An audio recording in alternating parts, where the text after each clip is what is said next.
Ovaj napad je još samo jedan u nizu, a ako se nešto sistemski ne preduzme, verovatno ne i poslednji napad na nekog od nas. Na ovakva dešavanja svakako ne možemo da ostanemo nemi i da ne reagujemo, jer ovo više nije napad na pojedinca, već na profesiju. Na kraju, ime i nije važno. Ovde je po ko zna koji put napadnut profesor. Trgovačka škola je danas u znak podrške koleginici potpuno obustavila rad. Učenici danas nemaju nastavu u učionici, ali i ovo je velika i važna lekcija za njih. Osjećamo ljudsku potrebu da se ovaj slučaj ne zataška kao i mnogi drugi.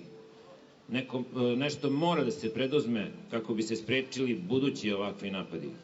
Ukoliko na ovakva dešavanja ostanemo gluvi i nemi, možemo samo da se pitamo ko je sledeći.